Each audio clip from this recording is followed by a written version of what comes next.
Eh bien, bonjour à toutes, bonjour à tous. Merci d'être présents derrière vos écrans un samedi après-midi, un samedi qui plus est ensoleillé, pour assister à cette conférence, cette e-conférence. Il faut dire que le sujet est d'importance et les invités prestigieux. Rapidement, je me présente Olivier Genaguier, je suis le président du think tank Magnanim. Euh, le think tank a été créé en janvier 2018. Nous analysons, apportons la contradiction, livrons des propositions, on ouvre le débat. Nous travaillons à l'élaboration d'un projet de développement du territoire de l'agglomération limoise à l'horizon 2040 et nous sommes particulièrement sensibles à toutes les formes de développement économique durable.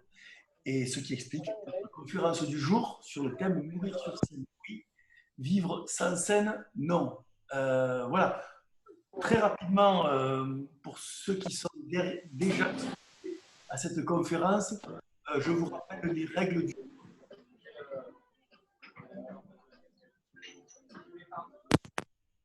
On ne t'entend pas. Pardon? On ne Allô? t'entend pas. Ça y est, Olivier, ton micro était désactivé, tu l'as réactivé. Ah, voilà. Je recommence à zéro? Non, Olivier, tu peux continuer. Ok.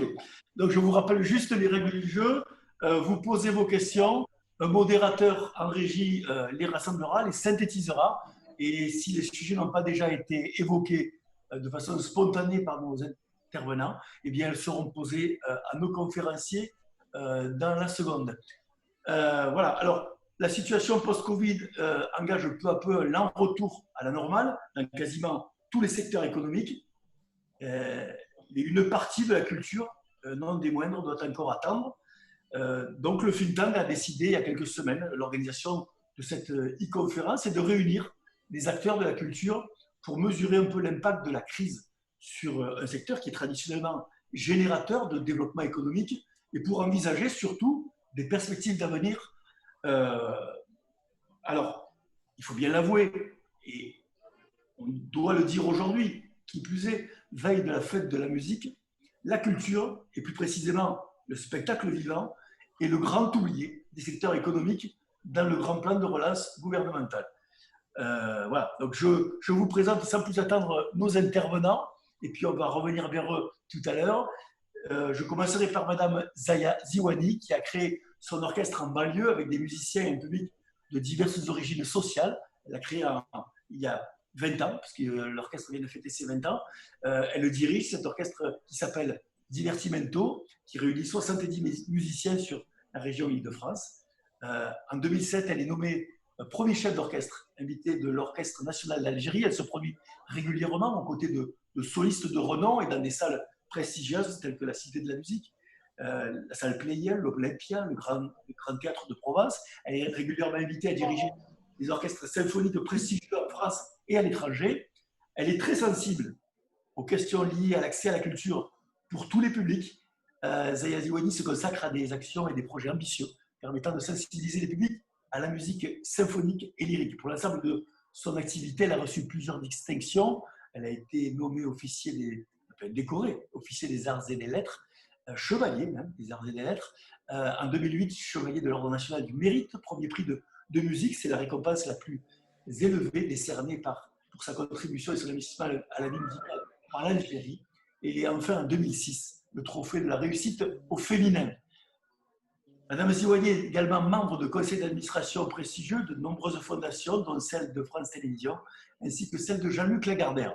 Sachez, madame, que nous sommes infiniment honorés de votre présence et très fiers de vous présenter à nos auditeurs internautes cet après-midi. Marie-Sara, on ne la présente plus sur la région et sur l'Hexagone, ex-torera, je devrais dire rejoneadora, si je m'exprime en espagnol correctement, puisqu'elle pratique la corrida de Gijón, la corrida à cheval. Marie est depuis quelques années une organisatrice de corrida. Elle élève également des taureaux de Lidia. Elle dirige les arènes de Sainte-Marie de la Mer, et depuis quelques mois, avec Simon Casas, les arènes de Nîmes. Ils ont tous deux créé la sensation en début d'année, en annonçant le retour de Rosé Thomas dans les arènes de Nîmes. Mais depuis la feria de Pentecôte a été annulée et celle des vendages est en suspens. Alors, cet après-midi, Marie n'est pas parmi nous en plateau, elle est retenue pour des obligations professionnelles, mais elle a tenu à participer à cette conférence. Nous diffuserons l'entretien qu'elle nous a accordé. Céline Gaudin-Rousseau, c'est l'esprit rock du plateau d'aujourd'hui, si je puis m'exprimer ainsi, Céline. C'est l'ancienne responsable de la communication de la SMAC Paloma, bien connue des Nîmois et de la région nîmoise, on peut dire même de l'Hexagone maintenant. Céline a créé il y a quelques mois la société Mazette, sa propre structure. Avec son associé rencontré à Paloma en 2012, elles ont à leur actif plusieurs centaines de concerts et festivals. Aujourd'hui, elles prennent plaisir à développer avec une certaine forme d'impertinence créative des passerelles légères et joyeuses entre des secteurs a priori cloisonnés. Alors, si l'on devait résumer en 2 mots le métier de Céline, je dirais l'ingénierie culturelle. Voilà, Céline, elle propose du pilotage d'événements innovants, l'accompagnement et la formation à la carte des acteurs culturels dans leurs projets. Son regard nous sera particulièrement précieux cet après-midi. Raphaël Lemonnier, alors lui, il est pianiste de jazz, vous le connaissez tous, compositeur, arrangeur, directeur artistique. Il collabore également avec des boîtes de prod et de télé sur des projets de musique pour l'image. Il a participé à de nombreux festivals sur la planète. Alors bon, pas tous les citer, mais Jazz à Vienne, le Bataclan, la Cigale, le Nice Jazz Festival, Marciac, bien entendu, Saint-Sébastien, la New Orleans, Montréal, bien sûr, Tokyo.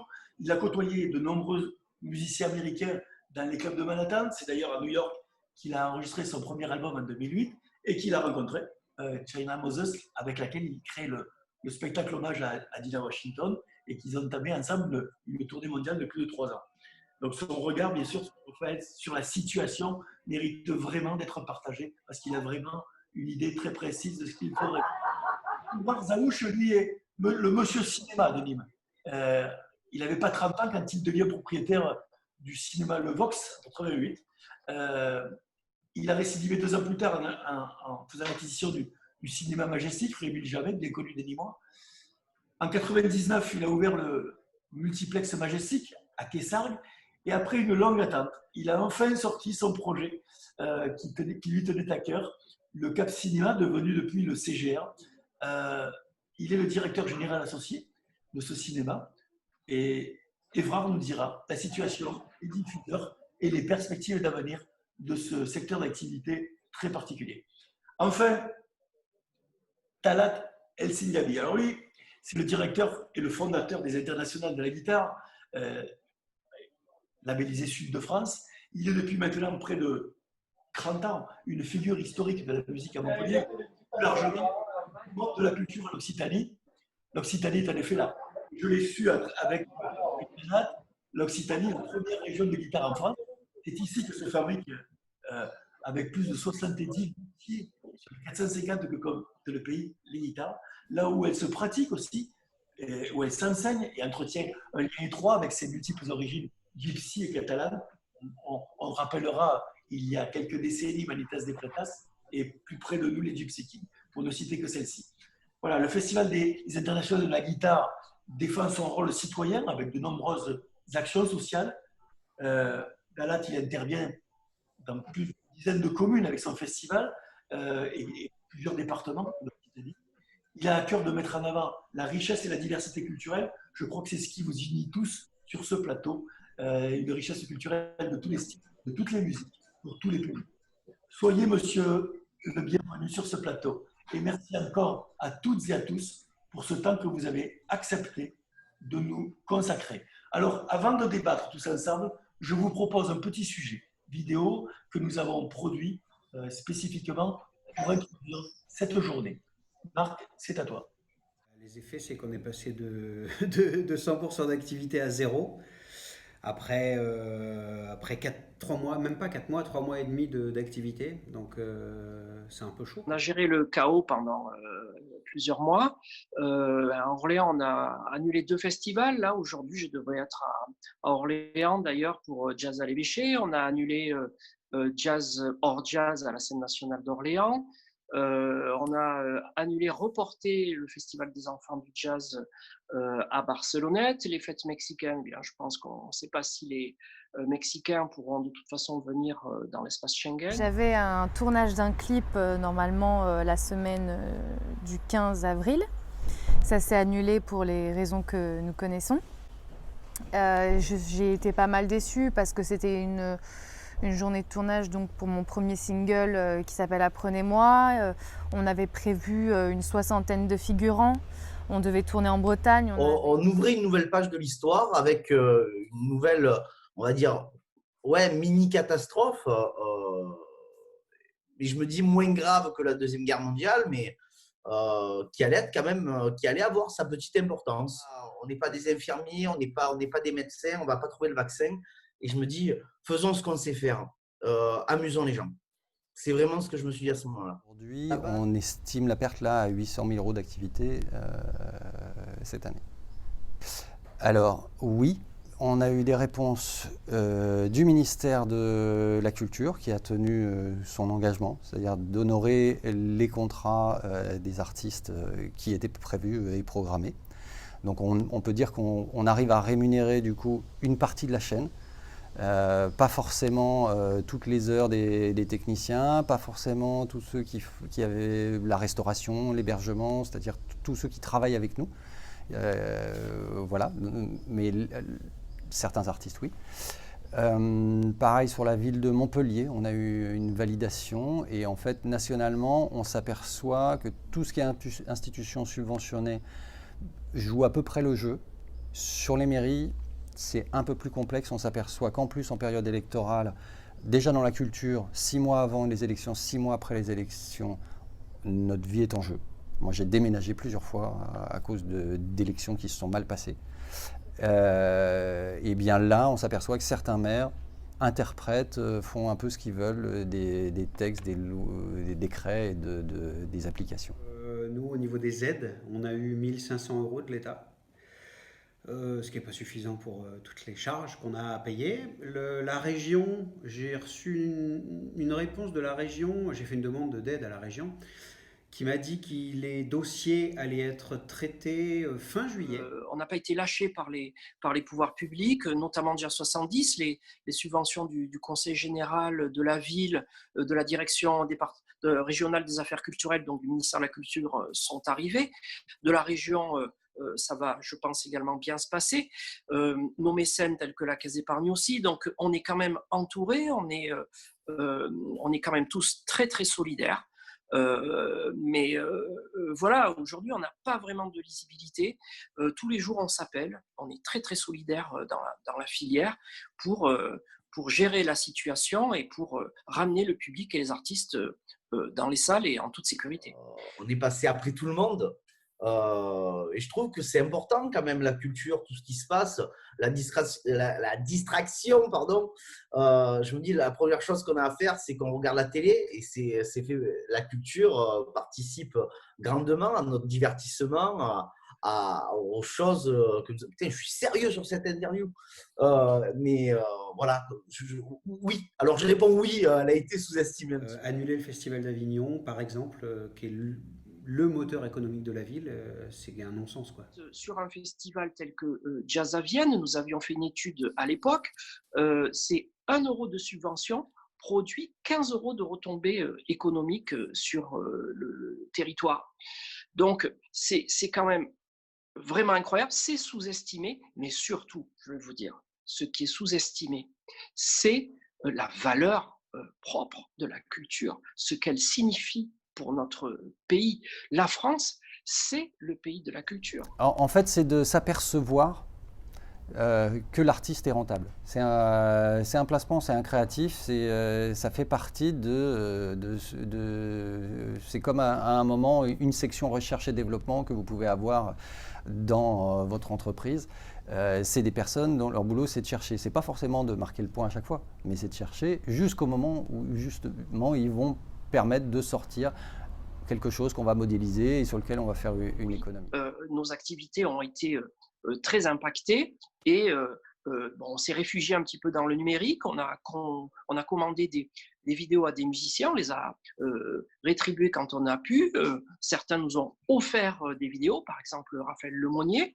On s'est aperçu également que la SACEM rétribuait les vidéos qui sont publiées sur les réseaux sociaux, que les droits d'auteur sont générés. Bref, voilà, on a essayé de bien réagir. Comment j'aurais géré ça j'aurais plus vite remis les spectacles en route, avec beaucoup de précautions, mais pour les gens qui ont envie de retourner, voir, s'amuser, rire, j'aurais aidé un petit peu plus la culture à ce moment-là, parce que je me dis les gens avaient besoin de sortir. La première chose qu'ont fait les gens, voilà, c'est qu'ils sont allés manger, ils sont allés boire, ils sont sortis, ils ont vécu, et même là, j'ai l'impression qu'on ne pense pas trop aux artistes. Là, c'est la même chose. Comment on met des artistes dans l'urbanisme? Comment on met des artistes à l'école? Comment on met des artistes en fait un petit peu partout? Je pense que dans des choses à réinventer, il y a sans doute retrouver la place de l'artiste dans la société. On va du jour au lendemain, on nous donne les infos au dernier moment. Je pense que les gens n'en peuvent plus. Je pense que si demain, là, à 2 km, il y a un festival de la saucisse et de la bière, tout le monde se rue pour y aller parce qu'on n'en peut plus. On a besoin de sortir, on a besoin de s'aérer l'esprit, de s'évader, de divertissement. Je pense que demain, il faut, dès demain, si c'était possible, de rouvrir les théâtres, de rouvrir là bientôt les cinémas. Parce que toute cette période a été très compliquée pour tout le monde et je pense que le théâtre, le cinéma, la culture de l'imagination et du divertissement est en fait primordial, essentiel à notre société. On est dans un moment de flou pour l'instant encore. On est une des seules professions où on a eu des annonces présidentielles, mais on n'a pas eu de décret au bout d'1 mois et demi. Donc on se pose vraiment des questions de ce qu'il va en être. Et puis il n'y a qu'une partie de la profession qui est concernée, c'est ceux qu'on appelle les intermittents, qui est un régime d'indemnisation spécifique, et tant mieux, mais qui devrait être appliqué à d'autres métiers justement qui travaillent beaucoup en intérim, en CDD, ainsi de suite, parce que pour eux, il n'y a rien. Donc là, on passe beaucoup d'énergie et je ne sais pas dans quel état vont être psychologiquement les différents créatifs dans les prochains mois, parce qu'on colmate, on essaye juste de faire honorer des contrats qui étaient signés, voilà. Je trouve qu'avec aujourd'hui les réseaux sociaux, les applications qu'on peut y trouver, il y a en ce moment une explosion d'imagination, de nouveaux talents qui arrivent en bombe. J'espère vraiment qu'on va pouvoir terminer l'année avec le Nîmes Métropole Jazz Festival, en tout cas on est prêt pour jouer et que toutes les autorisations seront données et que les conditions sanitaires permettront de jouer. Là, on attend avec beaucoup d'impatience le 22 juin pour savoir si ce qu'on va nous proposer ira dans le sens de l'accueil du public. C'est-à-dire que quand même au début, les comédiens devaient jouer masqués, avec des publics masqués, séparés d'1 mètre les uns des autres. C'était surréaliste. Nous, on fait de la convivialité, on fait du rire, on fait du spectacle vivant. Imaginez ça, ne serait-ce que l'imaginer, c'était ubuesque. Et quand j'entends les gens qui me disent « Oh, vous m'avez fait du bien, vous m'avez fait oublier mes soucis », ben voilà, c'est de là que je me dis voilà pourquoi je fais ce métier. Voilà, un grand merci à Violette, Stéphane, Anthony, Arnaud, Laurent pour leur témoignage. C'était intéressant d'avoir ce regard qui est un peu poignant, hein, parce qu'on a l'impression, lorsqu'on éclaire la télé, on a l'impression que tout a redémarré et que la vie a repris son cours, pas du tout, surtout dans vos secteurs. Alors moi, la première question que j'ai envie de vous poser, pour une réponse rapide, chacun un tour d'horizon rapide, en 2 mots, pour vous aussi, quels ont été les effets concrets de la crise sur vos propres activités? Madame Ziwani, par exemple. Oui, merci. Écoutez, cette crise, elle a été, pour moi, elle a été assez forte, hein, puisque avec l'ensemble des concerts que je donnais à la tête de mon ensemble, dès le 16 mars jusqu'à la mi-juillet, on a dû annuler évidemment tous les concerts, même avant, comme il y a eu plusieurs phases en effet de restrictions, donc les rassemblements il y a eu à un moment donné des restrictions à 100 personnes. Donc moi, travaillant sur des formats symphoniques où on est facilement 60, 70, 80 sur scène, donc il a fallu reformater au dernier moment certains programmes, voire annuler certains projets. Donc c'est vrai que oui, ça a été rude. Ce qui a été difficile, ça a été l'annulation des concerts, le fait de ne pas pouvoir se projeter. le fait de gérer cette crise avec des artistes et comme nous, qui étions dans une totale incertitude, la mise en place du chômage partiel qui a été très poussive, laborieuse et compliquée. Donc voilà. Donc aujourd'hui, pour moi, le confinement, c'était une chose. Toute la planète était confinée. Donc quelque part, j'en avais pris mon parti. Ce qui a été le plus dur de mon côté, ça a été de voir au moment du déconfinement que beaucoup de personnes, même si la réalité de tous les jours était différente, pouvaient avoir des perspectives de reprise. Et aujourd'hui, de ne pas en avoir, c'est ça qui est le plus dur. Et de défaire le travail, refaire le travail, le redéfaire de nouveau, parce qu'on ne sait pas quand est-ce qu'on va reprendre. Pour moi, c'est aussi une des plus grandes difficultés en tant qu'artiste, voilà, dans le cas de cette crise. Juste une question, Madame Zewali. Quand vous dites l'activité suspendue, c'est même les répétitions suspendues? Bah oui, parce que de toute façon, voilà, les formats dans lesquels nous sommes, ça veut dire qu'aussi il faut arriver à mettre en place, c'est des plateaux énormes qu'il faudrait, des plateaux d'orchestre très grands, parce qu'en ayant 1 mètre de distance de part et d'autre, donc ça demande des surfaces de répétition qui sont, à part la Philharmonie de Paris et le plateau de l'Opéra de Paris, je ne vois pas où on peut trouver des salles aussi grandes pour nous accueillir.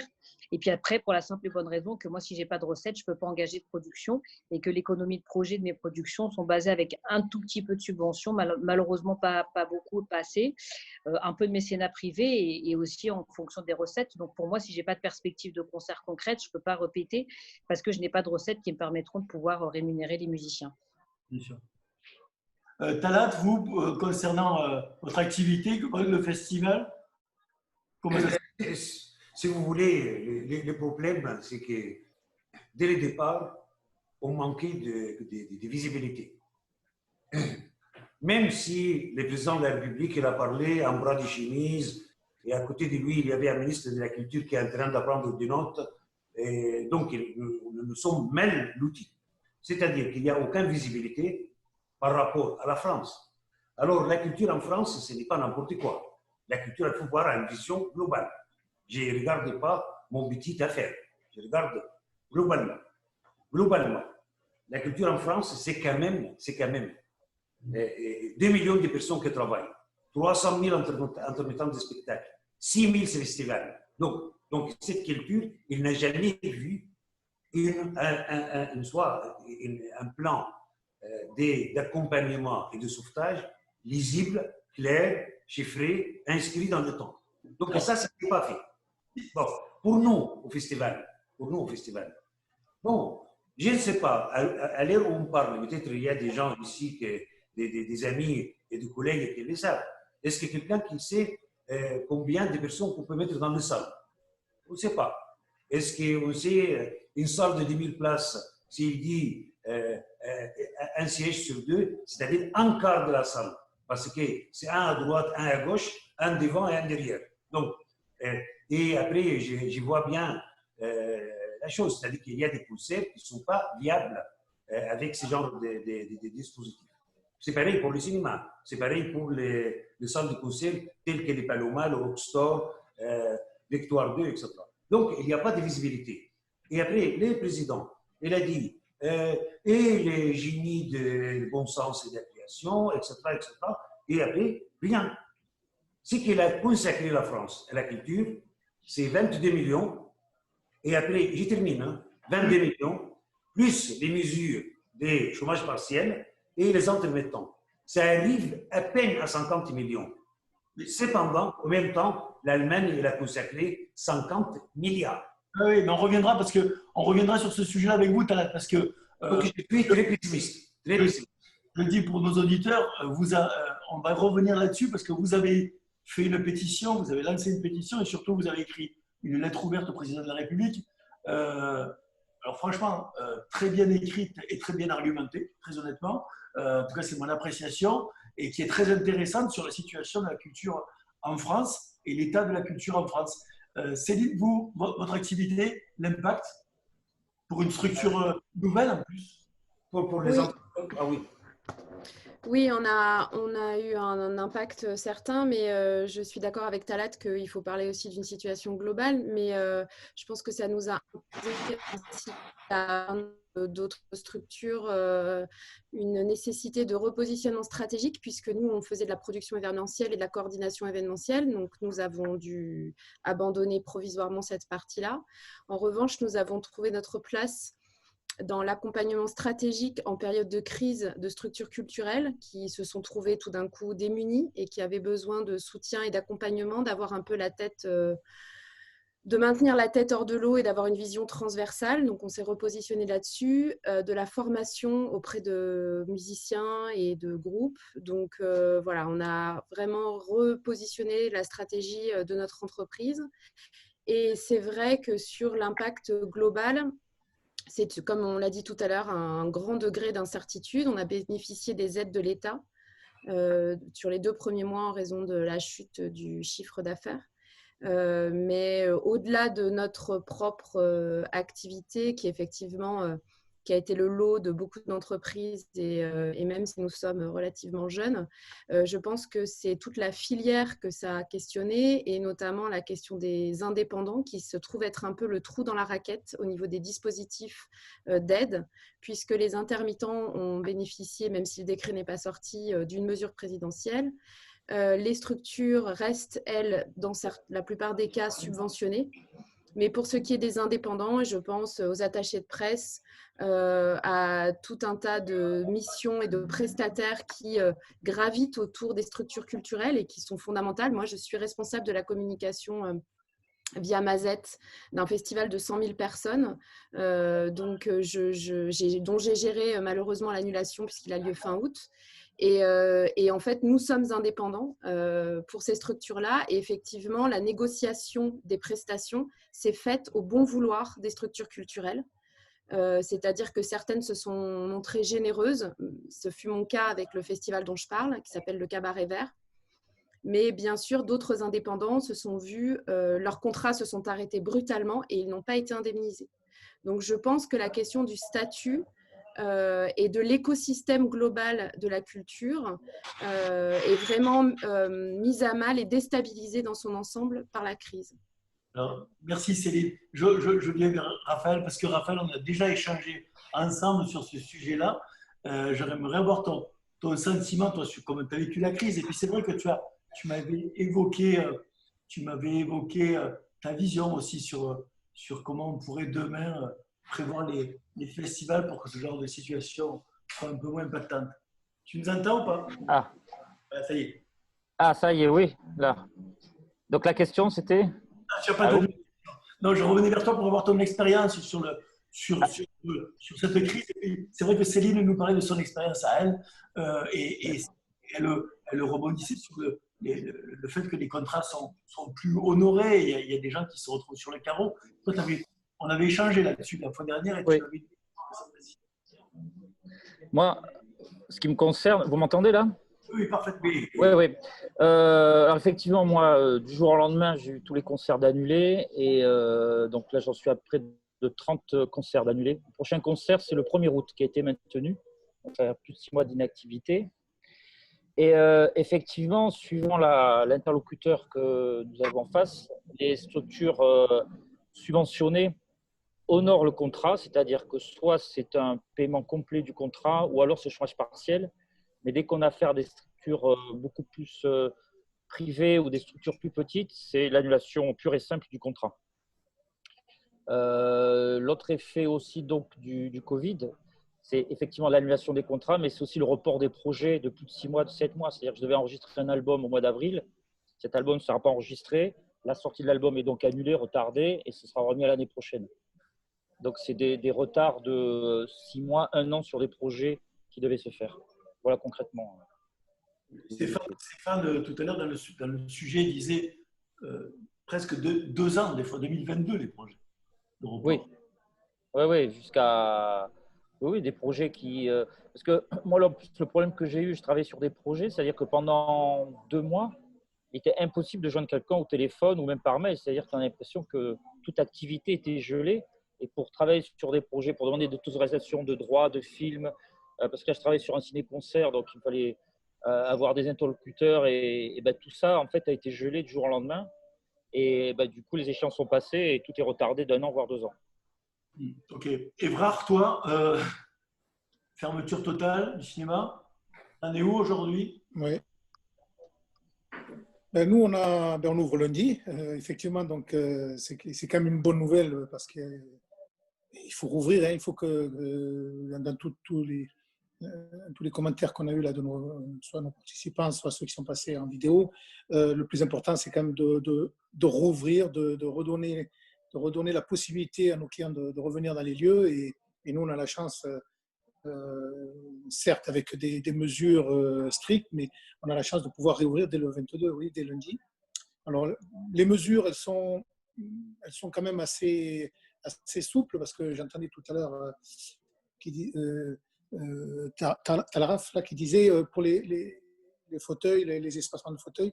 Donc, en fait, c'est 50% de la salle chez nous. Le masque n'est pas obligatoire. Le client décide s'il met ou non un masque dans le hall et dans la circulation. Il n'est pas obligatoire. Et bon, nous, on a mis du gel partout, dans les toilettes, dans les salles, dans les halls. On a un sens de circulation. On rentre et on le sort, mais pas par le même côté, donc il n'y a pas de croisée. Et on diffère nos séances pour pas qu'il y ait de chassés croisés et qu'il n'y ait pas de séances en même temps. Et les fauteuils, c'est on ouvre à 50% nos salles et c'est un fauteuil oui, un fauteuil non, dans la mesure où on vient tout seul, mais si on vient en famille, il y a 4-5, on se met les 5 à côté et il faut qu'il y ait un fauteuil et il n'y a pas d'un mètre derrière. Voilà pour la réouverture. Donc,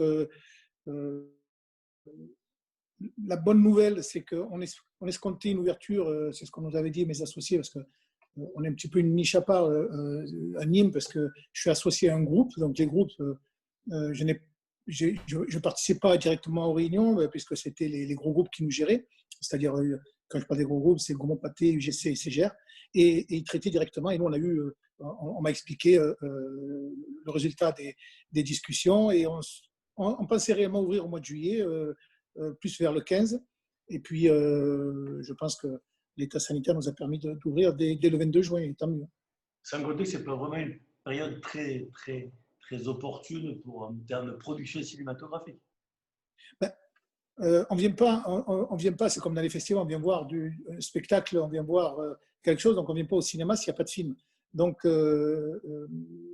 quand il y a eu le 16 mars l'arrêt total dans le monde entier de tout ce qui est culturel, les films qui étaient datés pour fin mars, avril, mai et même juin sont retournés dans leur maison de distribution et chez leurs producteurs. Et on attend maintenant avec impatience, c'est qu'ils les redatent.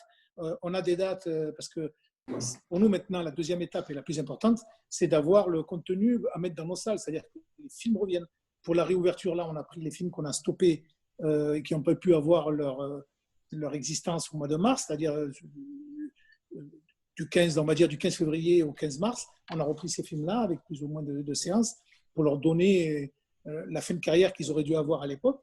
Et on attend maintenant que les films se positionnent. Il y en a. On avait il y a un gros film, parce qu'il faut que les grosses productions elles reviennent. C'est ça le plus important. Pas le petit film, mais vraiment la grosse production elle revienne. Et il y a le Xavier Nolan, Tenet, qui ne savait pas, avec Mulan de Disney, on ne savait pas si. Puis la Warner a décidé de sortir en juillet. Il sortira le 31 juillet, vendredi, le 31 juillet. Une sortie mondiale avec les États-Unis et le monde entier. Donc c'est plutôt encourageant. On voit les gros films ressortir, revenir, et tous les jours on nous apporte des nouveaux éléments sur des films qui se datent et des films importants pour nous. Donc c'est plutôt bon signe. Donc on le voit à travers vos secteurs d'activité, en fonction des profils aussi. Certains ont perçu des aides, ont été accompagnés pour le pouvoir public, d'autres pas. Céline disait, il y a des trous dans la raquette. Quelle reproche ou quelle proposition, quelle suggestion, on n'est pas là dans la critique systématique, on pourrait faire à ce qui s'est passé pour mieux faire demain? Qu'est-ce qui n'a pas été bien fait? Qu'est-ce qui a été raté? Voilà. Alors, j'ose pas dire Talat à vous parce qu'on y va, parce qu'il a beaucoup de choses à dire, Talat, sur ce sujet. Non, c'est très simple. Le problème, ce n'est pas qu'est-ce qui se passe maintenant. Le problème, c'est que la visibilité pour 2021 est catastrophique. Parce qu'on va trouver l'État, il dit participer aux efforts. On a des dettes, on sort des marasmes, etc. Donc, la culture, elle va prendre plein figure. Pareil pour les collectivités. Les collectivités, aujourd'hui, il dit, voilà, tout le monde il dit, les génies des bons sens et de la création, comme il le disait Macron. Donc, le problème pour nous, c'est la visibilité à long terme. C'est pour ça que le moment maintenant est venu, afin que tous les acteurs de la culture réunissent leurs efforts, afin qu'il y ait une sorte d'engagement pluriannuel avec toutes les structures, peu importe les structures. On ne peut pas, ces grands des pianistes, ces très grands des pianistes, que je l'ai vu à Jazz Asset l'année dernière. Alors, qu'est-ce que ça veut dire qu'ils se retrouvent avec 0 concert pendant 6 mois? C'est honteux. C'est honteux. Les Pays-Bas, l'Allemagne, ils ont des bourses pour ces artistes. Et ils les payent. Il faut savoir que notre richesse en France, ce n'est pas les acteurs et les vedettes qui ont fait une pétition à Macron qu'il a répondu tout de suite, c'est du non. Donc, ces noms, c'est quelque chose. Ils sont magnifiques, ils sont formidables. Chapeau bas, d'accord. Bon. Mais le reste, les sels de la terre, les sels de terre, c'est-à-dire que c'est nous, on travaille jour et nuit, qu'on travaille, c'est-à-dire qu'on donne du sens à cet esprit de la France, l'exception culturelle, etc., etc. Donc, on ne peut pas rester dans l'invisibilité, dans les noirs. Ça, c'est quelque chose de très important. Il y a les noirs total. Alors, je vais dire quelque chose simplement parce qu'il faut qu'on soit clair. Bon. Et l'industrie du cinéma, et notre ami, il le sait très bien, il travaille sur les fils de l'épée. C'est-à-dire que si il a un moment d'inattention, il est mort. Bon. Donc, ce n'est pas possible. C'est-à-dire que les salles, la diffusion, c'est très important. La France, c'est un grand pays du cinéma. Bon, ça, c'est la première chose. Donc, deuxième chose, les musiciens. Qu'est-ce qu'on fait avec les musiciens? Est-ce qu'on va les laisser comme ça, comme des chasseurs de primes? Ils ne sont pas des chasseurs de primes, c'est des artistes. Les autres professions, comme par exemple l'ingénierie culturelle, c'est des gens qui font vivre la culture. La culture, ce n'est pas simplement Thomas Fersen ou Saint-Séverino ou Juliette Gréco sur scène. Non, la culture, c'est aussi l'ingénierie culturelle. Et ça, c'est un vivier. C'est un vivier de territoire. Donc, 2021, si rien n'est fait, un tiers de la culture de France, ce sera à terre. Un tiers. Et un tiers, c'est les tiers qui dépendent. Parce qu'on dit, l'État, il assume. Moi, à l'heure où je vous parle, la droite, il vient de me baisser de 12 000 euros sur 30. Et ils disent rien. Bien sûr, on peut aller parler, etc. Ils vont trouver un terme technique pédant pour vous dire c'est comme ça, c'est comme ça. Donc, le problème, c'est le problème que l'État n'apprend pas ses responsabilités. Et dans le plan de relance, il n'y a pas un mot sur la culture. Pas un mot. Donc, on demande, il faut qu'on regroupe nos forces et on fait la pression. Et il ne comprend que le rapport de force. Céline, vous avez demandé la parole, Raphaël, après. Oui, moi, j'aimerais dire que, en fait, si je devais faire un bilan sur ce qu'on attend demain, parce qu'effectivement, je suis tout à fait d'accord avec Talat que ce qu'il nous faut, c'est une perspective. Je résumerai en disant qu'il nous faut 3 choses. D'abord, il faut une vision politique et qui soit unifiée, c'est-à-dire qu'il faut éviter les arbitraires locaux. Aujourd'hui, on a un certain nombre d'acteurs culturels nîmois qui se sont adressés à l'ensemble des candidats parce qu'ils ont besoin d'avoir une vision et d'avoir un retour et d'avoir des certitudes sur ce qui va se passer. Il n'y a rien de pire aujourd'hui que pour une structure culturelle de dépendre de l'arbitraire du politique. Donc, il faut une vision politique, mais qui soit globale, nationale et qui ne dépende pas effectivement des arbitraires locaux. La deuxième chose, c'est qu'il faut une sécurisation économique, quels que soient les statuts sur l'ensemble de la filière. Parce qu'en fait, aujourd'hui, c'est bien la problématique de la culture que d'avoir énormément de statuts différents qui sont coordonnés, mais qui sont habités par la même passion. Il faut rappeler que la culture, aujourd'hui, travaille un concept économique fondamental qui s'appelle l'externalité positive. C'est-à-dire que la culture, c'est ce qui génère à la fois du bien-être, ce qui génère du sens.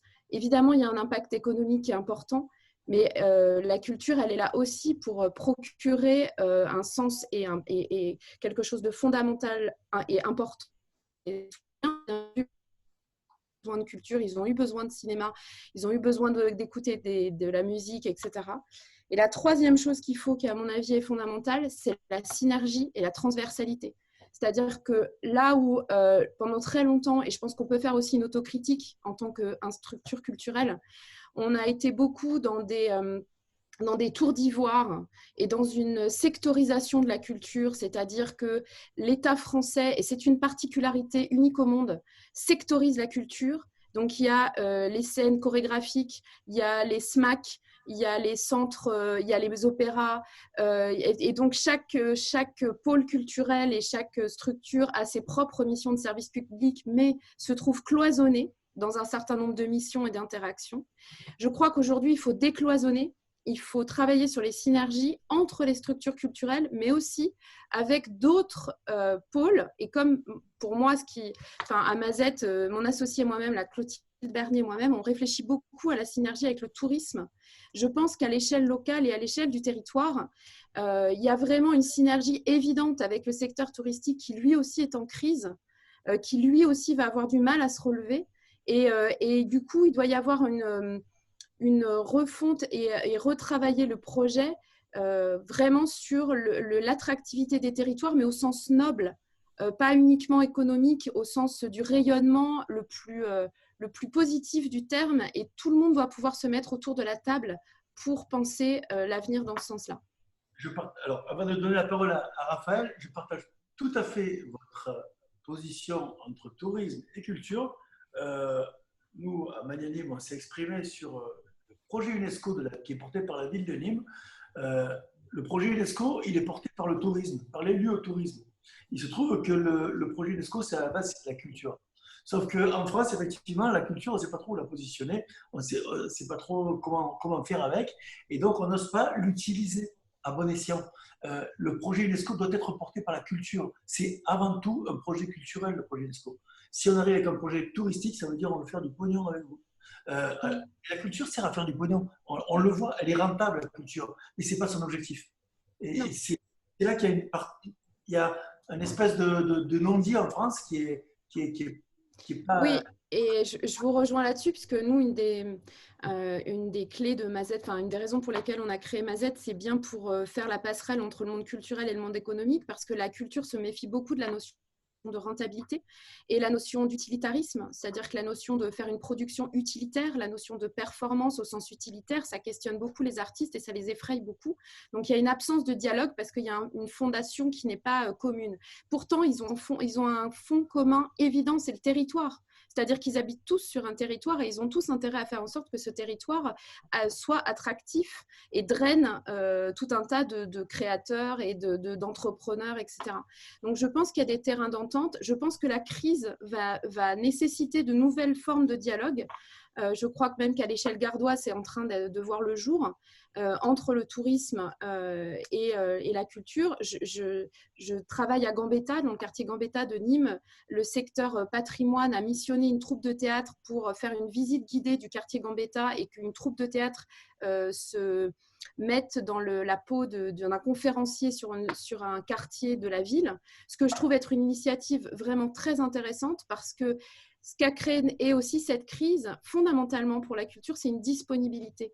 Aujourd'hui, il y a une disponibilité des créateurs, il y a une disponibilité des techniciens. Il faut en faire quelque chose, il faut essayer de créer des choses qui soient nouvelles parce que là où tout le monde était pris par les festivals, par Avignon, par tous les festivals de l'été, aujourd'hui, on a les créateurs qui sont là, qui sont à domicile, qui n'ont qu'une seule envie, c'est de porter des nouveaux projets. Eh bien, essayons de leur trouver du grain à moudre intelligemment, rapidement, pour tester de nouvelles choses et expérimenter. Je pense que là, ce qui serait le plus dommage, c'est d'attendre 2021 en fait. C'est en 2020 qu'il faut tester pour voir ensuite ce qui a marché et drainer en 2021 et voir en 2021 ce qu'on pourrait mettre en place à plus large échelle. Raphaël, toi, c'est assez curieux ce monde entre les artistes qui restent à regarder la rentabilité économique. Et c'est normal, c'est pas l'objectif, donc c'est malsain. Et puis d'autre côté, des gens qui trouvent qui refusent à voir que l'économie, et pourtant les chiffres parlent, que l'économie produit la culture produit le développement économique. C'est curieux ce lavage de sourds. C'est curieux parce que faut savoir que l'économie culturelle, ça représente plus de 3% du produit intérieur brut français. C'est plus que le secteur automobile. Eh oui, donc quand même, effectivement, quand on… Voilà.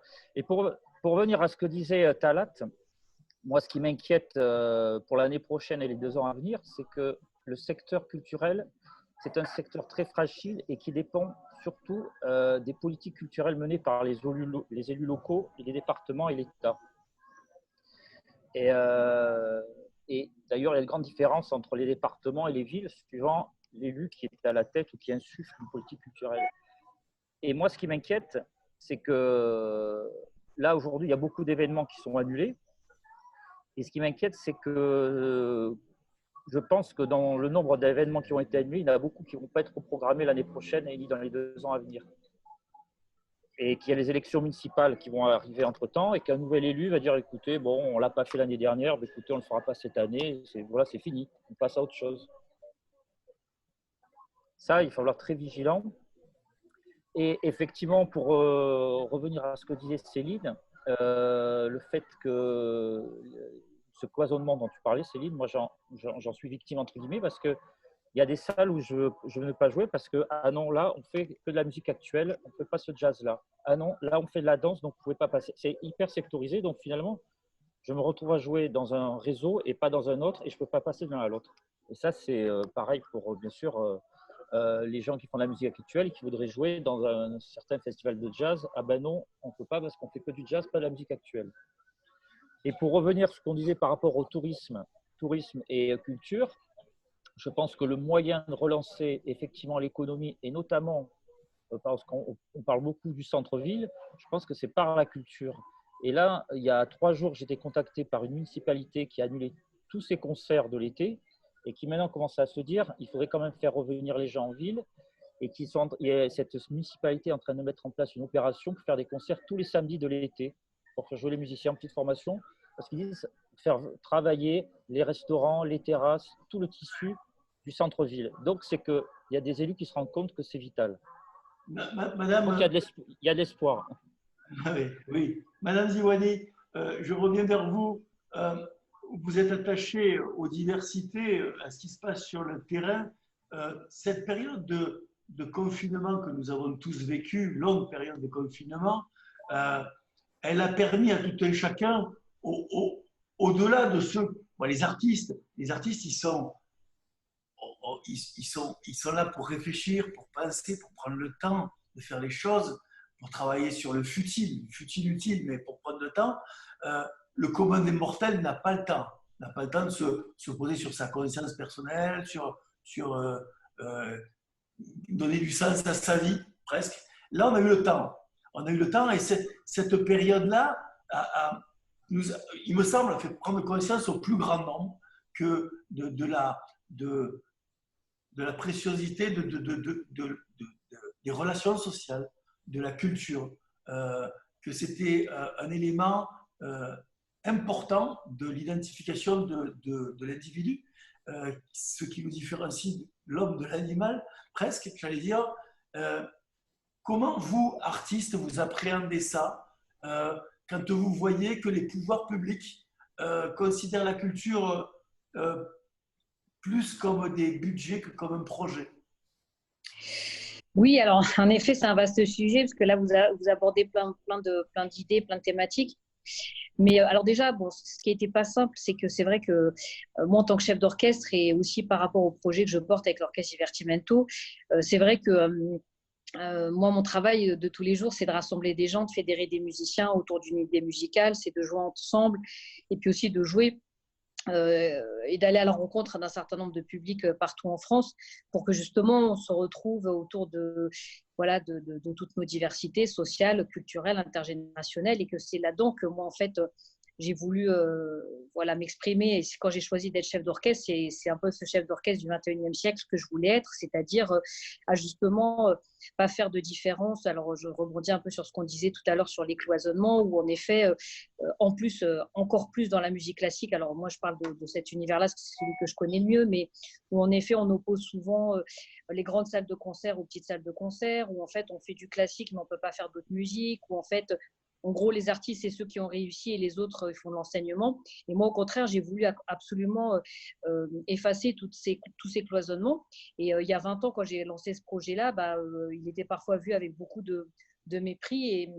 Et aujourd'hui, quelque part, c'est ce qui en fait sa force, c'est que même si on est parfois le petit poussé par rapport à d'autres grands orchestres, on a notre place aussi.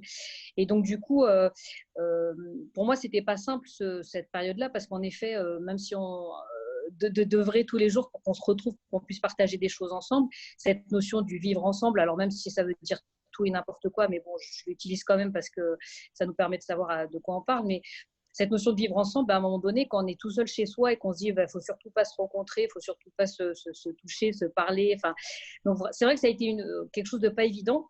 Et je me suis, ça m'a permis, alors en effet, d'essayer de réfléchir à comment on peut garder ce lien-là avec les publics, comment on peut garder le lien ensemble malgré tout, hein. Mais aussi de me dire que quelque part, ça m'a conforté dans les choix que j'avais faits.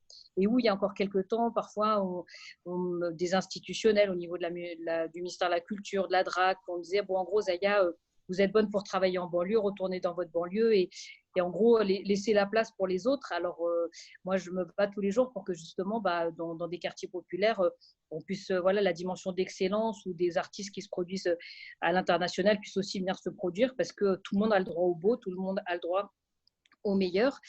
Et que, en fait, ça m'a conforté sur le fait que ce lien, ce rapport avec cette proximité avec les publics, c'est important et d'être présent un petit peu partout. Alors là, d'un seul coup, c'est vrai qu'on a beaucoup vu des débats où, alors moi, j'avais rien contre ça, le fait qu'on applaudisse à 20h le soir, par exemple, mais d'un seul coup, pendant le confinement, on s'est rendu compte qu'il y avait des gens précaires, on s'est rendu compte qu'il y avait des livreurs, on s'est rendu compte qu'il y avait des caissiers, qu'il y avait des gens pauvres, qu'il y avait des aides-soignants, alors qu'en fait, tout le temps, et vous parliez tout à l'heure d'engagement, nous les artistes, on est quand même très conscients de ça et on travaille aussi beaucoup pour fédérer des gens et moi, je n'ai pas eu besoin du confinement pour me rendre compte qu'il fallait être solidaire avec d'autres personnes et du coup, la fragilité que traversent ces territoires-là, ces personnes-là, en fait, ils sont face à des inégalités qui existent déjà depuis très longtemps. Alors, en matière de moyens pour la santé, en effet, pour les hôpitaux, et ça a été dramatique dans un certain nombre de départements, dont ici la Seine-Saint-Denis où moi j'habite, des effectifs de police, de l'éducation nationale. Et la culture, c'est peut-être un des sujets où il y a le plus d'inégalités qui s'expriment, en fait.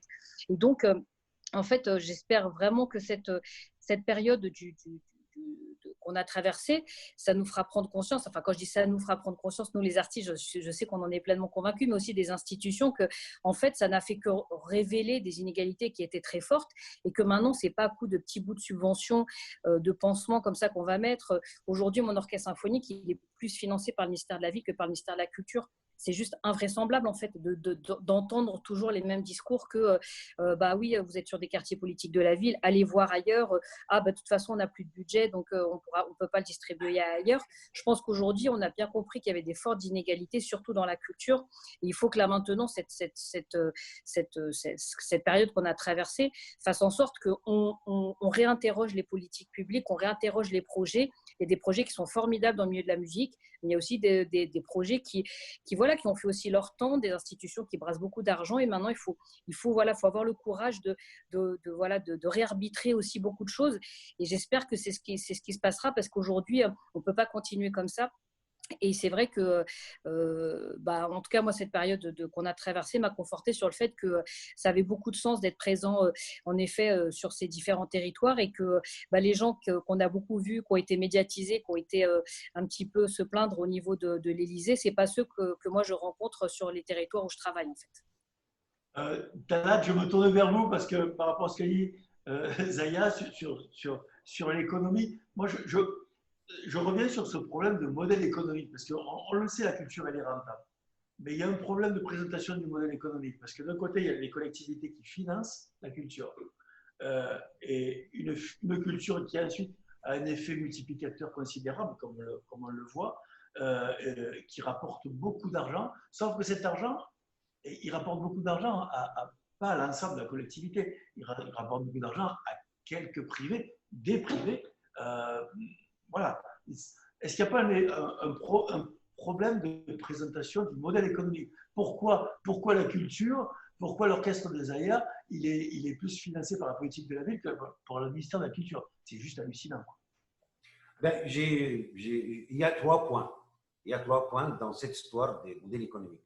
Mais avant, je voudrais vraiment saluer fortement Zahia, parce que, bon, Zahia représente un modèle. Dans le monde, il y en a deux personnes qui font ce qu'il fait elle. Il y a Daniel Barenboim et elle. Donc, les gens qui ont décidé de franchir un peu, casser un peu les conventions et ne rester pas enfermés. C'est un héros national, Zahia. Bon, parce que quand même, ce qu'il fait, il aurait pu facilement intégrer les Happy Few et on ne parle plus de la racaille. Bon, donc, il mouille la chemise et il court des risques tout le temps. Donc j'ai chapeau bas et c'est ma ruine à moi. Bon, donc je le respecte énormément. Bon, alors pour les modèles économiques, les modèles économiques, c'est très simple. La culture, c'est 5 fois les plus-values de l'industrie automobile. 5 fois. 2 fois de l'industrie agroalimentaire. La France, c'est le numéro 2 mondial de l'industrie agroalimentaire. Les plus-values de la culture, c'est 2 fois. Et après, c'est juste que ce soit l'agroalimentaire ou l'industrie automobile. Moi, industrie automobile, je fabrique des voitures, j'ai investi de l'argent et il y a des gens qui m'achètent les voitures et je me remplis les poches. Moi, agroalimentaire, je fabrique des produits industriels, des poissons congelés, je ne sais quoi, et puis je me remplis les poches. Mais la culture, c'est ça. Mais nous avons quelque chose de noble. Nous, on s'adresse aux esprits. On s'adresse aux esprits. C'est-à-dire qu'on donne, c'est-à-dire les problèmes. Zahia, elle a parlé de cohésion sociale. La culture, qu'il soit la musique, qu'il soit le cinéma, qu'il soit autre, il n'a rien à faire avec les barrières de l'âge, les barrières de classe, les barrières d'origine, de couleur de peau. Alors, les gens ils connaissent la musique. Pourquoi les grands rappeurs américains ils sont connus par des jeunes bobos et des enfants des baby-boom. Donc, et ça, ils sont populaires. Donc, je vais dire, la culture, c'est une nourriture d'esprit. Et la France, sans la culture, ce sera un pays quelconque. Quelconque. Bon, donc ça, c'est la première chose, c'est que la culture, elle est rentable. Et quand je dis rentable, ça veut dire quoi? Quand on fait un festivalier, je parle de la musique seulement, un festivalier en France, elle dépense 50 € en moyen. Ces 50 € incluent les prix des billets. Elle va directement dans l'économie réelle. Et elle va dans l'économie de collectivité, de la ville. Donc, ça, c'est que la culture, elle est rentable, on le sait. Personne dit le contraire. Bon, ça, c'est la première chose. Le premier point. Le deuxième point, les modèles économiques de la culture, il est très pervers. On dit les collectivités, depuis la décentralisation, depuis 1983, on a transmis beaucoup de responsabilités aux collectivités locales. Et les collectivités locales, c'est des seigneurs locaux, des rois clés. Les rois clés, qu'est-ce qu'ils font? Si l'acteur de la culture il n'est pas à plat ventre devant eux, eh ben, on ne donne pas de subventions. Et personne ne va parler. Moi, en 2014, le maire de Montpellier, le président de métropole, il a enlevé un quart du budget du festival. Ça veut dire qu'il a enlevé 250 000 €. Du jour au lendemain, sans explication. Il a dit on arrête les frais. Bon, et stop. Bon, personne lui a dit, les préfets n'étaient pas contents, mais personne ne peut lui faire devenir sur sa parole. Donc, le problème, c'est que l'État, il se débarrasse d'un partie de son prérogatif aux collectivités locales, et les collectivités locales, ils font comme ils veulent. Donc, ils n'ont pas de politique culturelle réelle. C'est pour ça que les directions de la culture s'appellent direction de la culture et du patrimoine. Et en principe, il faut que ça soit un droit de transmission à la notoriété des maires, des présidents, etc. Donc ça, c'est le deuxième point. Le troisième point, c'est qu'à l'ère actuelle, la culture, il n'a pas de visibilité. Il y a simplement les scènes nationales, les centres chorégraphiques nationaux, les centres dramatiques nationaux, quelques structures sectorielles, comme il a dit notre ami, ils ont en garantie, entre des guillemets, que leur subvention, ce sera votée et reconduite. Tout le reste, du jour au lendemain, vous pouvez se trouver sans rien. Donc, la manque de visibilité fragile le secteur. Or, ce qu'ils plaignent sous les présidents Sarkozy, sous les présidents avant lui, sur le président Hollande, sur le président Macron, ce qu'ils plaignent comme ça dans l'air, c'est quoi? Les gens de la culture, ils sont des planqués, ils sont des gens planqués ou des gens privilégiés.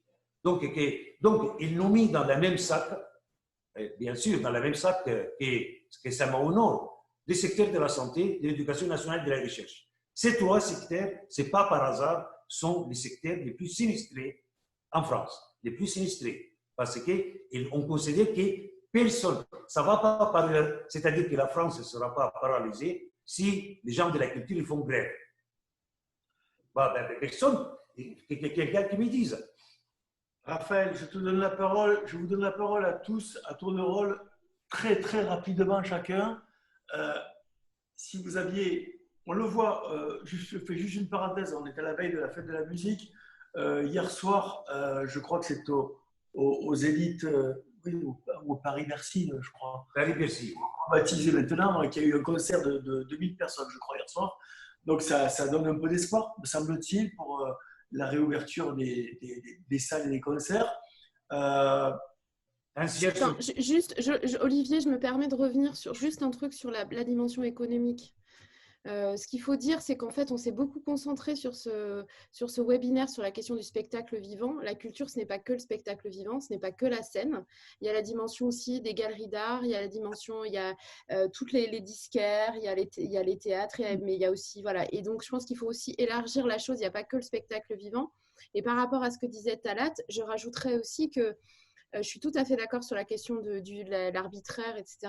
Mais je dirais aussi qu'on imagine souvent que la culture est extrêmement subventionnée. En fait, ce n'est pas forcément vrai et ce n'est pas forcément le cas. Il y a énormément de structures qui fonctionnent avec très peu de subventions et qui fonctionnent beaucoup sur la billetterie. Et donc, aujourd'hui, un des ressorts qu'il y a face à la crise, c'est ce qu'on appelle l'abandon de billetterie, c'est-à-dire qu'en fait, les gens renoncent à se faire rembourser pour soutenir les structures culturelles. Donc voilà, et ça c'est une vraie réalité économique. Entre aujourd'hui des structures culturelles qui ont un taux de subvention, ce qu'on appelle l'autofinancement à 10%, enfin un taux d'autofinancement à 10%, ou comme Paloma par exemple qui a un taux d'autofinancement à plus de 45%, l'importance de la billetterie, et vous voyez bien que l'importance de la sécurisation, le festival pour lequel je travaille, c'est 80% d'autofinancement. C'est-à-dire c'est 20% de subvention. Ce qui veut dire qu'aujourd'hui, il y a effectivement, c'est comme un ancrage. C'est-à-dire que si vous n'avez pas de subvention, vous pouvez pas, la force que vous allez avoir pour résister à la crise, elle ne sera pas la même. Donc, il ne faut pas mettre tout dans le même panier. Les structures, à la fois dans leur statut juridique et leur situation économique, sont très diverses. Très diverses. On s'est focalisé, c'est vrai, sur le spectacle vivant, parce que c'est vrai que, prenons Évrard, si demain, Évrard... ce que ça lui a occasionné, sa concurrence directe, c'est la télévision. Il ne peut pas vendre un produit de substitution. Les galeries d'art, enfin, en tout cas, les galeries d'art, pas tant les galeries d'art, mais les artistes, les sculpteurs, les peintres, ils peuvent vendre. D'ailleurs, on en a fait l'expérience durant le confinement, parce qu'on a fait plusieurs sessions comme ça, visioconférence, et il y a des sculpteurs qui ont vendu des pièces, il y a des peintres qui ont vendu des pièces avec nous, puis par eux-mêmes aussi, et ils arrivent à vendre leurs produits. Zaya ne peut pas faire un concert en visio, quoi. Enfin, elle pourrait, mais c'est un peu plus compliqué de le vendre. Donc voilà, c'est vrai que le spectacle vivant a été interrompu, on le voit. Le directeur du théâtre Comédie à Nîmes qui faisait son témoignage dans la vidéo, du jour au lendemain, c'est zéro, quoi. Il part d'une activité à zéro, plus rien.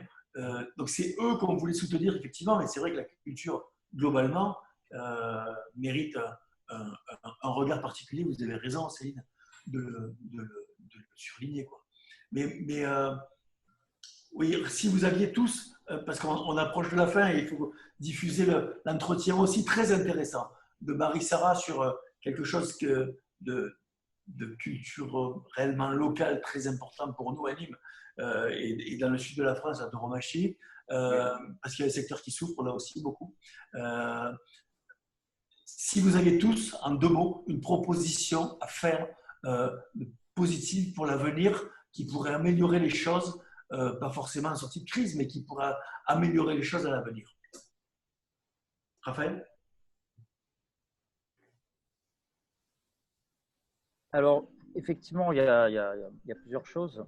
Moi, je pense que la piste, effectivement, comme parlait Céline, de synergie C'est-à-dire qu'aujourd'hui, il y a un élu qui s'occupe de la ville, il y a un élu qui s'occupe de la culture, et on n'a pas l'impression que tout ça, ça travaille ensemble, alors que c'est des domaines qui pourraient se croiser et où il y aurait beaucoup de synergies à faire. Donc je pense qu'il faudrait effectivement augmenter les synergies. Ça, c'est une première chose. Deuxième chose, je pense qu'il faut interpeller nos élus et les politiques pour leur dire qu'on a encore besoin de leur soutien et justement de redéfinir une politique culturelle sur les 3 ans, sur les 4 ans à venir. Comme avant, on faisait des plans quinquennaux. On peut faire un plan quinquennaux pour la culture. On peut très bien demander à un élu, à un maire, qu'est-ce que vous avez prévu pour les 5 ans à venir sur la culture, sur votre ville. Et enfin, je dirais que effectivement, redéfinir une politique d'aide et de subvention, savoir qui, comment. Ces subventions, il y a des fois, il y a des aides qui sont versées à des énormes structures. Et finalement, sur le terrain de ces aides qui sont reversées à ces énormes structures, il y a peu d'aides qui arrivent sur le terrain parce que le temps que ça descende, entre les budgets de fonctionnement et tout ça, il y a beaucoup de dilution en fait, des budgets. Et pour revenir à ce que disait tout à l'heure Talat, effectivement, le rôle, j'en reviens encore, le rôle de nos politiques, de nos élus, il faut savoir que la dépense totale, les dépenses, les investissements totaux en culture, 44% des dépenses totales, ce sont les mairies et les communes. Et l'État, ce n'est que 26%. Donc, pour vous dire comment on est tributaire d'aujourd'hui d'un élu qui va décider de la politique culturelle. Absolument. Donc, voilà. Évrard, en 2 mots. Oui, alors en 2 mots, moi, ça va être très simple. C'est effectivement, je ne vais pas être original, mais c'est l'implication de la commune, de nos maires et de nos agglos, d'être beaucoup plus présents pour nous. Là, je parle de la culture en général et le cinéma en particulier, parce que là, vraiment, il n'y a aucune aide de ce côté. Aucune. C'est vraiment l'implication. Et je rejoins Talat tout à l'heure quand il disait, en plus qu'on est en période électorale, il n'y a rien pendant les 6 mois avant et rien pendant les 6 mois après. Ce n'est pas une image, c'est réel, quoi. Donc, je crois qu'il faut les interpeller. Et là, j'ai vu une lettre là, qui est adressée aux candidats. Ça, c'est bien. Ouais. Je crois qu'il faut vraiment interpeller les élus et nos prochains édiles, ceux qui vont nous diriger à la mairie, c'est de qu'est-ce qu'ils vont faire pour la culture et vraiment qu'ils nous aident, quoi, parce que c'est là où le bas blesse. Très bien. Zaya? Oui, bah écoutez, il y a plein de choses très intéressantes qui ont été dites. Alors après, c'est vrai que pour revenir à tout ce qui a été dit jusqu'à présent, la culture, elle est quand même beaucoup portée par les collectivités, enfin au niveau des territoires, très localement en fait. Hein, donc moi, je dirais que c'est au même titre qu'on demande des quotas de logements sociaux dans les villes. Faudrait qu'il y ait un minimum d'implication voilà, dans chaque ville par les collectivités aussi pour la culture. Et puis surtout que maintenant, voilà, on fasse un peu table rase de tout ce qui a été fait et qu'on réarbitre. Alors ça, j'insiste énormément là-dessus. Alors ça paraît peut-être aussi très évident, mais moi, j'ai eu la chance parfois d'échanger avec des ministres ou avec des présidents de région ou de départements ou autres. Et quand j'arrive et qu'on me dit, bah, Zaya, écoutez, moi, j'ai 95% ou 98% de mon budget que je ne peux pas changer. À ce moment-là, je me demande pourquoi ils font de la politique. Parce que faire de la politique, c'est certes prendre des risques, mais c'est aussi prendre des engagements. C'est justement réinterroger des situations, voilà, donner des perspectives, faire de nouveaux arbitrages. Et personne n'a le courage de faire ça aujourd'hui. Et donc, je pense que tant qu'on ne le fera pas, le monde ne changera pas. Donc voilà, donc je pense que là-dessus, au niveau, même si je suis assez d'accord par rapport à aussi tout ce qui a été dit, et c'est aussi comme ça que moi j'ai construit mon projet, qu'en effet, il ne faut pas compter que sur les subventions publiques. Il y a d'autres pistes de financement qui existent et qu'il va falloir qu'on travaille aussi de plus en plus. Mais voilà, je reste assez convaincue que la partie publique qui fait la force aussi de notre modèle de la culture en France, il faut que ça change complètement parce que sinon, voilà, on va être dans un système qui va être très saturé, qui va générer beaucoup de frustration et qui va à un moment donné exploser à un certain moment. Donc voilà. Merci beaucoup. Merci. Céline? Moi, c'est très simple. Je pense que la notion, les 2 notions que je pense importantes de mettre en avant pour l'avenir, c'est la notion d'intérêt général. C'est-à-dire que ce que garantit la puissance publique dans le financement des structures culturelles, c'est la pérennité de l'intérêt général et c'est le fait de ne pas être instrumentalisé et de ne pas avoir d'ingérence artistique. Donc ça, c'est vrai que la garantie le financement public. La deuxième chose, c'est la mutualisation. On n'a pas parlé effectivement d'autres pistes. Moi, j'ai été responsable mécénat de Paloma et donc je me suis beaucoup interrogée sur l'avenir du financement privé et on a créé à Nîmes quelque chose qui est assez innovant qui s'appelle Nîmes Mécénat Culturel, qui est un regroupement de mécènes et je pense que la notion clé de mutualisation, elle permet aussi l'intérêt général et l'intelligence collective, c'est-à-dire qu'au lieu d'avoir un arbitraire et le mécène façon 18e siècle qui décide de donner, de soutenir telle ou telle cause, quand il y a un collectif qui se crée, il y a forcément un fonctionnement démocratique qui se place dans l'intérêt du territoire et dans une notion d'intérêt général. Donc je pense que la mutualisation et la synergie dont je parlais tout à l'heure, c'est vraiment la clé pour demain et j'espère que cette crise permettra de remettre, de donner envie en tout cas de retravailler sur ces notions fondamentales et d'être beaucoup moins dans l'arbitraire qui a été dénoncé, je crois, à la fois par Talat, par Zaya, par Raphaël. Enfin voilà, on a tous été confrontés en tant que porteurs de projets culturels à ces phénomènes d'arbitraire qui sont très frustrants. Et je pense que on a besoin de vision, mais aussi on a besoin de travailler ensemble dans une vraie vision d'intérêt général. Ok, merci. Talat, vous avez le dernier mot, oui. Je précise quand même que dans votre missive au président de la République, parce que c'est une missive, vous parlez d'Arche de Noé. Est-ce que la culture aura une petite place dans l'Arche de Noé? Il est illustré par le radeau de la Méduse. Parce que l'Arche de Noé, il sauve. Mais nous sommes maintenant sur le radeau de la Méduse. Bon. Et vous concluez par 3 propositions très concrètes. Voilà. Mais je vais dire simplement au début quelque chose quand même que tout le monde peut le comprendre. Et quand on essaye de demander aux commandes mortelles qu'elles nous citent 2 noms des ministres de Culture, elles vont nous citer André Malraux et Jacques Lang. Et tout le reste, elles passent à la trappe. Pourquoi? Parce qu'il n'y a pas un État ou un président de la République efficace et qui a une présidence prestigieuse s'il n'a pas une politique culturelle, un ministre de la Culture assez ouvert. Et après, je parle, bien sûr, Malraux et Lang, ils ont fait des réalisations. Voilà. Après, les restes du ministre de la Culture, ils sont dramatiquement oubliés. Bon. Alors pourquoi? Parce que les ministres de la... Vous êtes dur pour Jacques Toubon. Non, mais ça c'est oublié aussi. Il est bien comme médiateur de la République ou comme défenseur de droits ou comme les musées de l'immigration, il était excellent. Bon. Mais par contre, les ministres de la Culture, depuis très longtemps, en réalité, c'est les ministres du budget. Les ministres du budget dans le gouvernement, c'est le ministre de la Culture. Et le ministre de la Culture reçoit son enveloppe et les distribue et il ferme sa gueule. Donc, ça, c'est la... Donc, les problèmes, c'est quoi? Il va falloir, dans mes propositions, et je pense que j'exprime la voix de beaucoup de monde. C'est l'État revient à 1% des produits intérieurs bruts consacrés à la culture. Bon, ça, c'est la première chose. La deuxième chose, un statut pour les artistes, les intermittents et les gens qui travaillent dans la culture, un statut pérenne et un statut respectable. C'est-à-dire qu'on respecte les gens. Et les gens, ils ne vont pas mendier. Un artiste, il ne mendie pas. Il est producteur de l'esprit. Donc, bon, ça, c'est la deuxième chose. La troisième chose, aider les publics. Et il ne peut pas accéder à la culture normalement. Il ne peut pas finir les mois par son revenu. Comment il va aller voir des concerts? Donc, il faut aider les publics. Ça veut dire quoi? Ça veut dire qu'il faut qu'il y ait une charte nationale pour la culture. Ces chartes nationales, il ne va pas avoir lieu si nous tous, on ne se réunit pas, on met la question en charte nationale. Et pour le financement privé, c'est-à-dire que les mécénats, etc., il faut qu'il y ait une fondation nationale qui se décline au niveau régional, des entreprises quand même, que les milliards, ils essaient de dégager pour sauver des entreprises. J'ai dit coucou à Carlos Ghosn et autres. Ils sont traités très bien, c'est-à-dire que c'est des milliards, des milliards, des milliards. Et moi, je ne voudrais pas faire mon anniversaire au château de Versailles. Bon.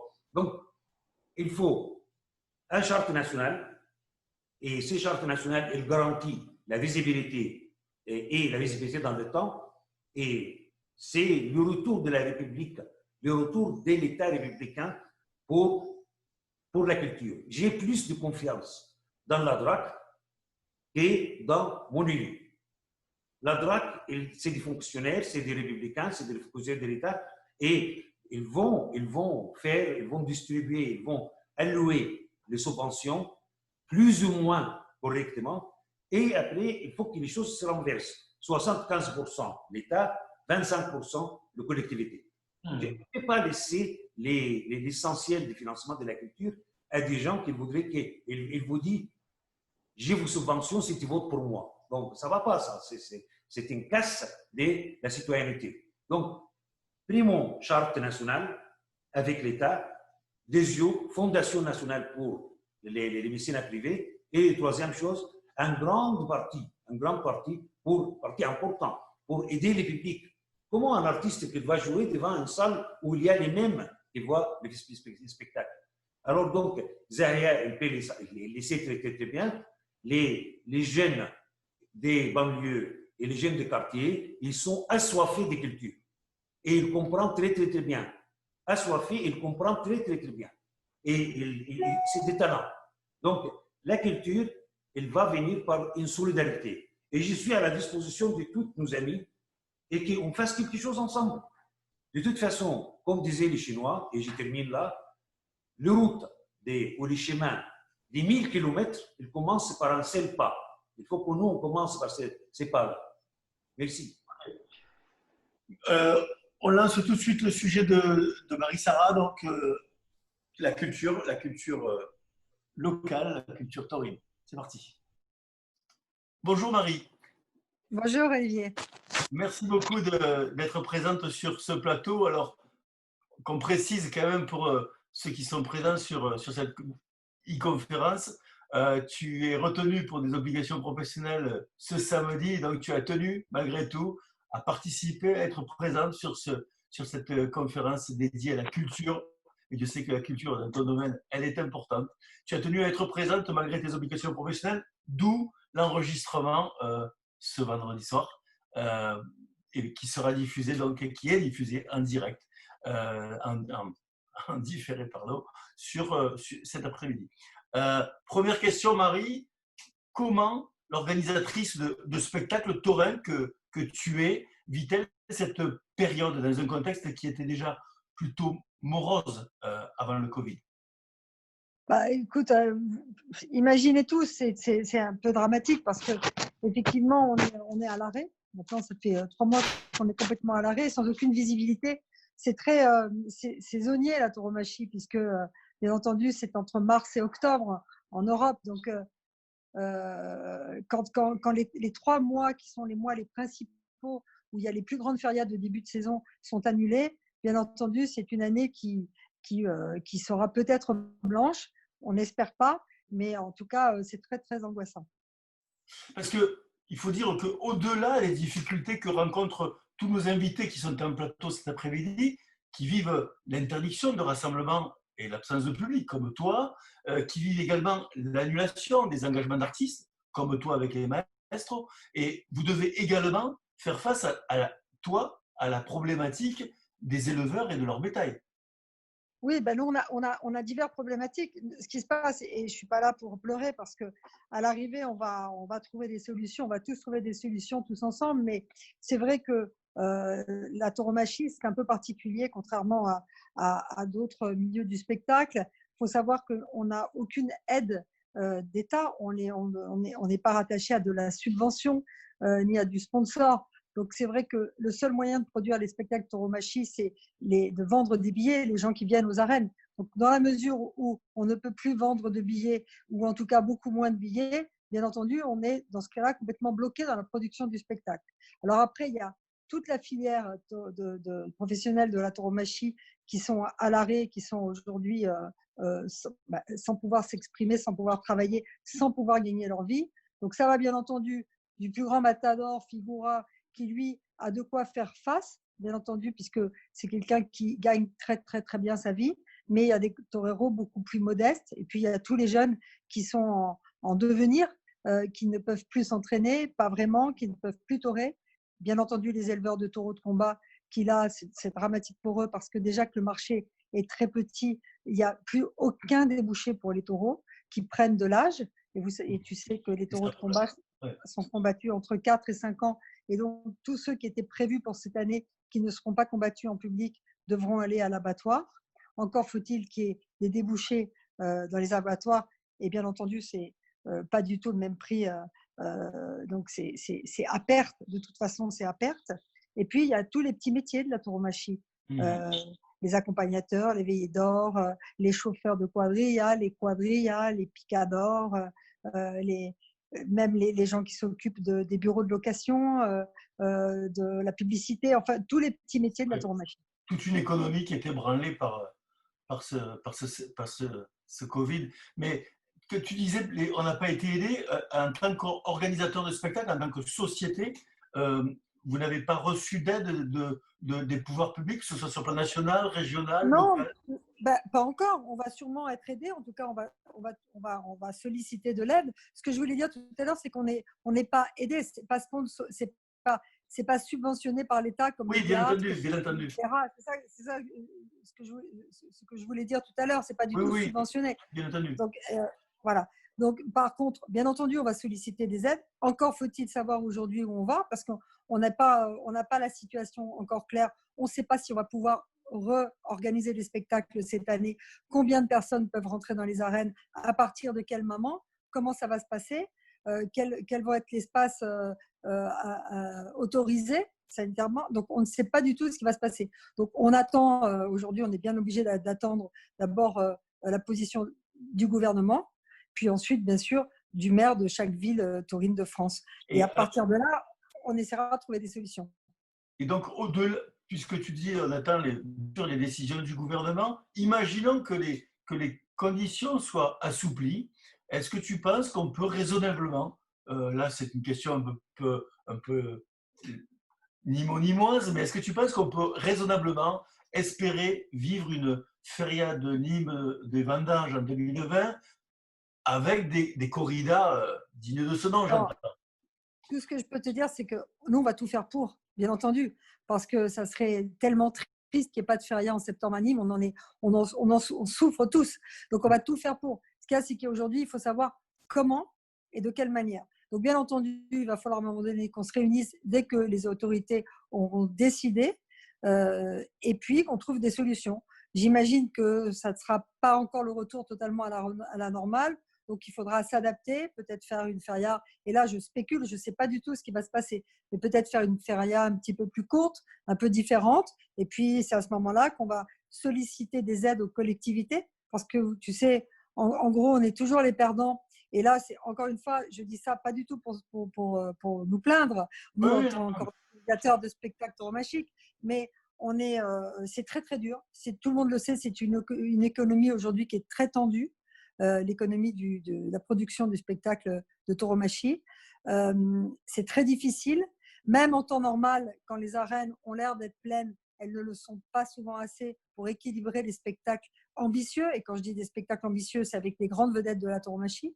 Et à partir de là, si dans un contexte de Covid, où les gens ont peur d'aller aux arènes, où il y a bien entendu une place sur deux qui serait éventuellement vendue, ou donc il y aurait une capacité moindre de spectateurs, il faudrait que tout le monde soit solidaire. Et là, on demandera de l'aide publique. Et la question… Alors, j'ai dit tout ça parce qu'il y a eu des études de fait. Ce qu'on sait aujourd'hui, c'est des férias de Nîmes, il y a eu une étude en 2018 qui a été faite, c'est 65 millions d'euros de retombées sur la ville, bien entendu de manière indirecte. Alors, je ne dis pas que c'est grâce qu'aux corridas dans les arènes, bien entendu. C'est un contexte général de feria et d'animation de ville. C'est le moteur, c'est l'ADN. C'est l'ADN, mais la corrida dans les arènes, dans ces arènes, en tout cas à Nîmes, et dans toutes les grandes férias du sud de la France, c'est aussi ce qui fait battre le poumon de la ville. Donc, c'est aussi pourquoi c'est aussi cette histoire. Donc, voilà. Donc, on produit un spectacle magnifique qui passionne et qui produit pour la ville et pour la région des retombées énormes. Il faut vraiment qu'on soit pris en considération et qu'on soit bien entendu accompagné. Et tu parlais des artistes tout à l'heure, des maîtres en l'occurrence. Est-ce que eux, parce que c'est la question qu'on pose sur le plateau cet après-midi, mais est-ce que tu penses que les artistes, eux, donc les maîtres en l'occurrence, sont prêts à faire des efforts pour que les spectacles aient lieu, pour que les corridas aient lieu? Oui, je pense, d'ailleurs, ils ont déjà tous fait passer le message qu'ils allaient, tout le monde, ils allaient tous faire un effort. Ils sont, je crois, conscients du drame qu'on est en train de vivre et tout le monde va faire un effort. Alors, j'espère qu'on va aller jusqu'au bout. Je suis quelqu'un d'optimiste, de caractère, et donc je me dis que peut-être que l'après-Covid va permettre de redistribuer les cartes de manière différente, de repenser la production de ce spectacle et de peut-être de rééquilibrer financièrement et peut-être aussi, pourquoi pas artistiquement, le spectacle de tauromachie. Et ma dernière question, Marie, puisque tu me donnes l'enchaînement pour la dernière, mais tu me dis que tu es délibérément optimiste de nature. Et est-ce que tu ne penses pas que cette crise, malgré tous les problèmes qu'elle entraîne, toutes les difficultés économiques, elle va malgré tout faire émerger des initiatives nouvelles qui peuvent être le germe de l'avenir? Oui, je pense qu'en ce moment, il y a une grande réflexion de tout le monde. Et je suis sûre que, comme je l'ai dit, il y aura un après-Covid. Je pense qu'on va être obligé de toute façon de trouver des solutions, et financières et en termes de production de spectacles. Donc, on va être amené à un petit peu plus se gratter la tête tous et être surtout solidaires les uns des autres. Et je pense ça, c'est France et Espagne compris, bien entendu. Hein, c'est pas que nous, franco-français.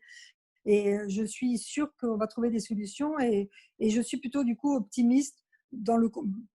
Je vois déjà le comportement de tous les Figora, les grands éleveurs, les fondations du taureau, et puis en France, sur le terrain, de Touche pas à mes passions, de Culture Taurine en mouvement, tous ces jeunes qui ont beaucoup d'ambition pour la tauromachie, qui sont passionnés et qui sont la tauromachie de demain et qu'il faut écouter. Et je crois qu'il faut qu'on travaille tous ensemble pour pouvoir avancer. Merci beaucoup, Marie. Merci beaucoup d'avoir participé à ce plateau. Merci pour tes informations. Et puis moi, je t'envoie un message, je pense, qui est porté par tout Magnani, par beaucoup de Nîmois. Faites-nous une feria de septembre si c'est possible et amenez-nous, alors ce serait la cerise sur le gâteau, José Thomas. Bisous. On va tout faire. Je pense qu'on est de retour sur le plateau. Voilà, petit intermède avec Marie, mais c'est vrai que la culture taurine est aussi notre culture locale et elle méritait d'avoir sa place sur ce plateau. Écoutez, ça fait 1h30 qu'on a démarré l'antenne. Je vous remercie, mais alors, vous ne pouvez pas savoir de quel fond du cœur ça vient, toutes et tous. Merci à chacune et chacun d'entre vous d'avoir pris sur votre temps pour venir participer. Les mots, chacun d'entre vous que vous avez prononcés étaient très importants.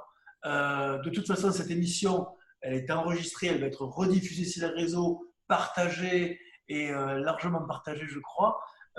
Merci infiniment. Moi, j'ai pris un plaisir immense à la préparer et à la vivre avec vous en direct. Je vous remercie toutes et tous infiniment. Merci à nos auditeurs derrière leurs écrans.